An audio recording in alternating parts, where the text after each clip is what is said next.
In 2003, when I returned from working overseas to Melbourne, I needed to find a new job, and I got a job in the telecommunications industry. Well, I'd spent 17 years working in the oil and gas industry, so that was quite a switch. And what I was given to help me sell was 100 slide PowerPoint packs. And I didn't know the technology, I didn't know the client, and I didn't know my company. Apart from that, I was well suited for the job. 100 slide PowerPoint packs are not what a new salesperson needs to sell.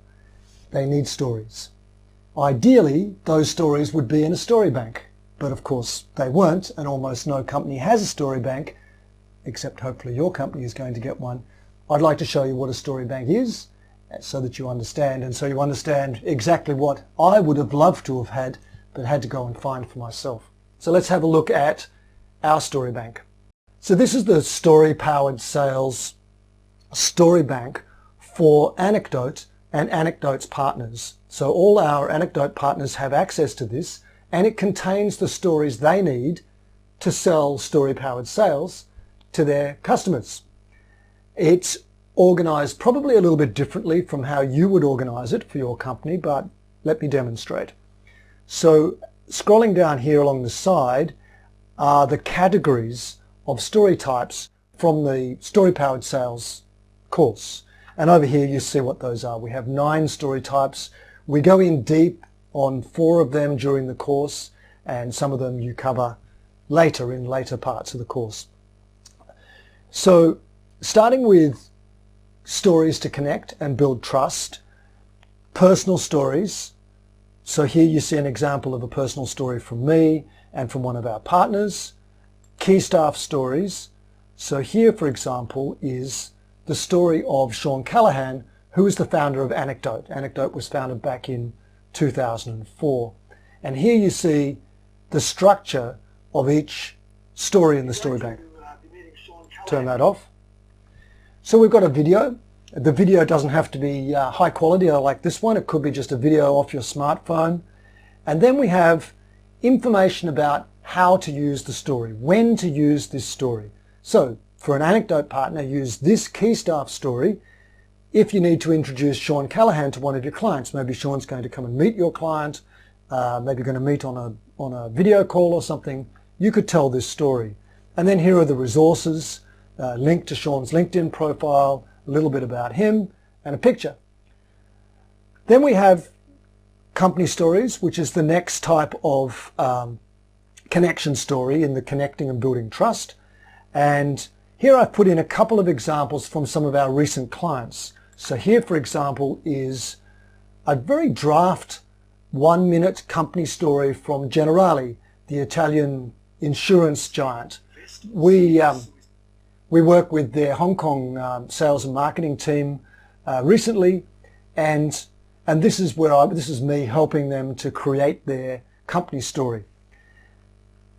More information, when to use the story, links and facts, and then here's a link to a timeline that I got a lot of the information from when I was creating that story.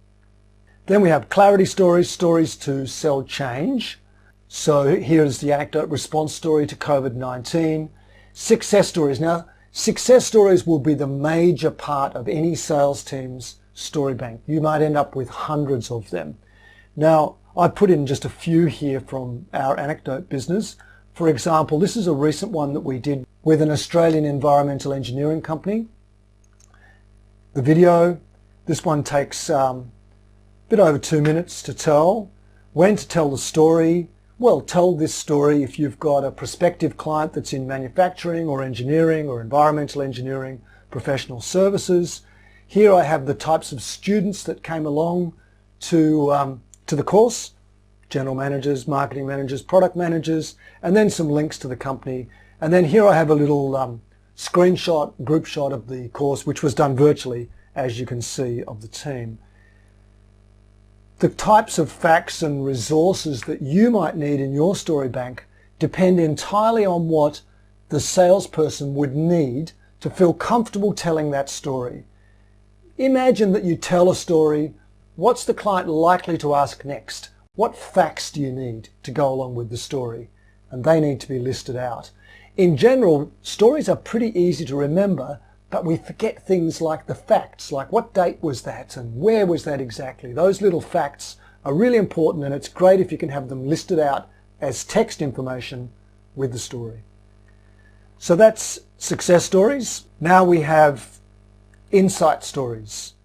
So here's a story about anecdote circles, which is one of our anecdote story listening techniques. This is the story of how we discovered that.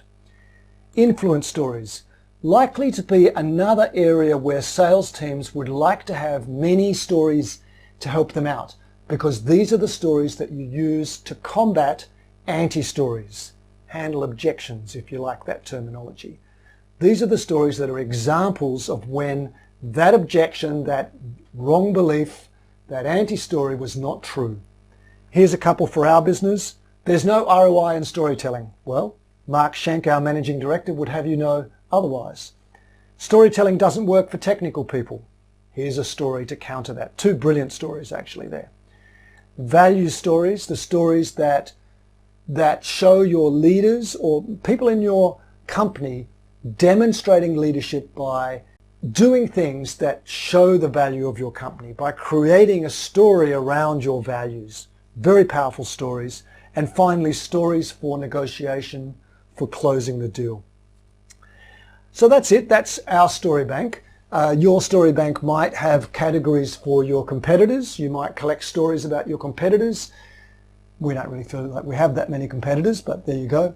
It might have stories for your product groups or for different geographies of your organization. It's completely up to you.